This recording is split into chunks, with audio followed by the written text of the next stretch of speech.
কাজে ছিলাম, বেরোতে পারিনি। কিন্তু আলোচনা হয়েছে কিনা, আমি একটি গত বছর ছবি করেছিলাম, সেই ছবিটিতে একটা সমস্যার কথা বলছি, যেহেতু তোমরা এসওপি তৈরি করবে, আলোচনা করবে। ছবিটি বাইরের শুটিংয়ের বিষয় ছিল, ত্রিপুরাতে শুটিং করতে হয়।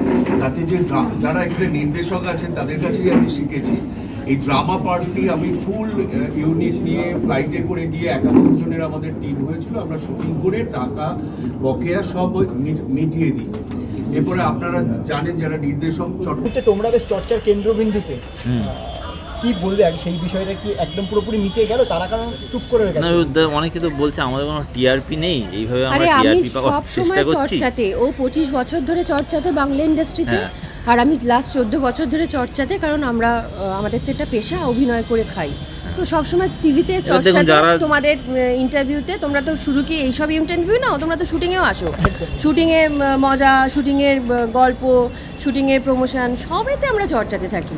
এখন যে চর্চাটা মানে হাইলাইটেড, সেটা হচ্ছে যে সরকারের দুজন কর্মচারীর সঙ্গে একজন অভিনেত্রী ইন্ডাস্ট্রির কর্মচারী, না এটা তো আমাদের কাজ, আর তাদের তো সেটা কাজ ছিল, তাই সেটা তো সরকারের হয়ে তো কাজ করেন, আমি বাংলা ইন্ডাস্ট্রির হয়ে কাজ করি, সেটা আমি তাদের কর্মচারী, বাংলা ইন্ডাস্ট্রির কর্মচারী, সেটা আমার কাজ।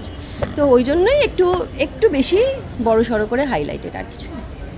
আজকে যে বিষয়ের জন্য আসা, মানে একজন শিল্পী, তাকে কাজ করতে দেওয়া হচ্ছে না, তিনি যে বিভাগেরই হোক, তার ওপর নানা রকম ধরনের অভিযোগ চাপানো হচ্ছে, এবং সর্বোপরি এক একজন এক এক রকমের কথা বলছে, এবং আরও অনেকে বসে রয়েছে, তার অনেকের বিরুদ্ধে অভিযোগ রয়েছে। একটা সমস্যা মিটছে, আরেকটা সমস্যা সামনে আসছে। কি বলবে এই বাংলা ইন্ডাস্ট্রি কোথায় দাঁড়িয়ে রয়েছে? ওই সেট কালচার সব থেকে বড়, যেটা এখন শুধুমাত্র মানে এটা সবাই এবার জানতে পারছে যে আরজি করে শুধু থ্রেড কালচার নেই, আমাদের ইন্ডাস্ট্রিও থ্রেড কালচার আছে। এটা হচ্ছে সব থেকে বড় এক্সাম্পল আমাদের কাছে। সব জায়গাতেই আছে, কম বেশি, মানে এখন আর মনে হচ্ছে না কম, সব জায়গাতে মনে হচ্ছে বেশিই আছে। কিন্তু মানে কি বলবো, একটা পার্টিকুলার জায়গা বলে না, সব ডিপার্টমেন্টেই এইরকম মানে কিছু না কিছু আছে। আমি ইন্ডাস্ট্রির কাজ করতে পারি, আমার সেখানে যেমন স্বাধীনতা আছে, আমি ইন্ডাস্ট্রির বাইরে আমি যে কাজটুকু পারি, আমরা কি করি না, আমরা থিয়েটার করি না, বাইরে ফাংশন করি না, বাইরে কোনো জায়গায় কেউ যদি অভিনয় করে, নাটক করে, সেখানে পার্টিসিপেট করি না, করি তো, সেটা তো আর ওরকম 14 ঘন্টার কাজ হয়ে গেল না, সেটা তো আমাদের পার্সোনাল কাজ, বা সেটা আমরা কাজ, সেটাও কাজ। এটা বলে দেবে কেউ যে বলে দিতে পারে না যে তুমি এখানে এই কাজটা করবে না, এটা সেখানে কাজ করবে, এর বাইরে কাজ করতে কেউ বলতে পারে না। এটা কেন, why should someone dictate? আর এটার কোনো নিয়মের মধ্যে পড়ে না। আমি শুটিংয়ের কাজের পর কি কাজ করছি পার্সোনালি, আমি অন্য কারো চুল বাঁধছি, বা আমি একজন হেয়ার ড্রেসার, একটা বিয়ে বাড়িতে গিয়ে 10টা লোকের চুল বাঁধছি, সেটা আমার পার্সোনাল কাজ, সেটা আমার পার্সোনাল ইনকাম। সেখানে কারোর অধিকার নেই যে তুমি এই কাজটা করেছো বলে তোমাকে আমি 3 মাস 4 মাস সাসপেন্ড করে দেবো, তারপরে কাজ করতে পারবে না, তোমাদের নিয়মে কাজ করতে হবে, এটা কোথাও বলা নেই, কোথাও লেখা নেই। এগুলো জোর জুলুম হচ্ছে, আর কিছু না। এমনি বাংলা ইন্ডাস্ট্রির অবস্থা খুবই খারাপ, ধারাবাহিক কয়েক মাসের জন্য আসে, বন্ধ হয়ে যায়, ছবির অবস্থা তো নেই বলাই চলে, সেই তার উপর দিয়ে এত নিয়মকানুন হয়, ইন্ডাস্ট্রি বাজবে কি করে?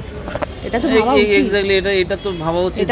যারা একদম উপরে বসে আছেন, যারা এই বিষয়গুলোকে দেখুন, আমাদের কাজ অভিনয় করা, আমাকে একটা চরিত্র দেওয়া হবে, আমি সেই চরিত্রে অভিনয় করব, তার বাইরের এত কিছু বিষয়টা তো আমি মাথা ঘামাতে যাব না, বা আমার জানার কথাও নয়। এটা যারা ঠিক করছেন তারা ডিসাইড করবেন কিভাবে একটা সিরিয়াল যাতে আরো দিন চলে, সেটা দেখা যায়। টলিউডে মেয়েরা কতটা সুরক্ষিত এই মুহূর্তে?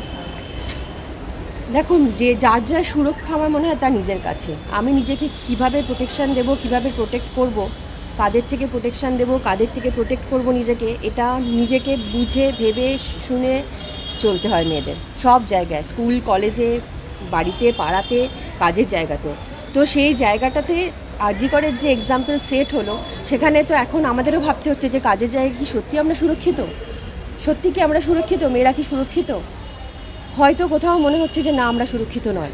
এই জায়গাটাও হাই টাইম ঠিক মানে মানুষের মনে একটা প্রশ্ন এনে দিয়েছে, আগে আমরা হয়তো ভাবতাম না, কোনোদিন ভাবতাম না কাজের জায়গায় এরকম হতে পারে। সারাদিন ও শুটিং করছে, কাজ করছে, যেখানে যাচ্ছে, শহরে করছে, বাইরে আউটডোরে যাচ্ছে, আমরা হয়তো সেটা নিয়ে অতটা চিন্তিত ছিলাম না। কিন্তু আজকে এই যে ঘটনাটা ঘটেছে শহরের বুকে, তারপর থেকে আমাদের সত্যি চিন্তা হচ্ছে, এটা মানে শুধু ওর বলে না, হয়তো আরও প্রচুর মহিলাদেরই হচ্ছে, তাদের বাড়ির লোকেদের হচ্ছে, যে এই যে আমরা আমাদের কর্মক্ষেত্রে কি আমরা আদৌ সুরক্ষিত? কারণ এটা আমাদের কর্মক্ষেত্র কিন্তু আমাদের কাছে সেকেন্ড হোম।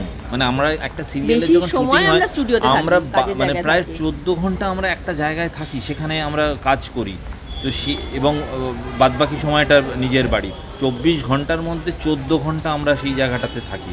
তো সেই জায়গাটা যদি সেফ না হয় তাহলে আগামী দিনে তো মানুষ সত্যিই চিন্তায় কিন্তু পড়ে যাবে এই কী সেফটি করবে। সিকিউরিটিটা সবাইকে ভাবতে হবে। আর এই আমরা যে স্টুডিওতে কাজ করি, আমাদের ওপরে যারা আছেন, যারা আমাদের সিকিউরিটিটা দেয়, তাদেরও ভাবতে হবে। তারাও ভাবুন যে কীভাবে মেয়েদের বা স্টুডিওতে যারা কাজ করছেন তাদের প্রোটেকশন বেশি করে বাড়ানো যায়, সিকিউরিটি দেওয়া যায়। সবার ভাবার সময় এসেছে। Thank you. Thank you.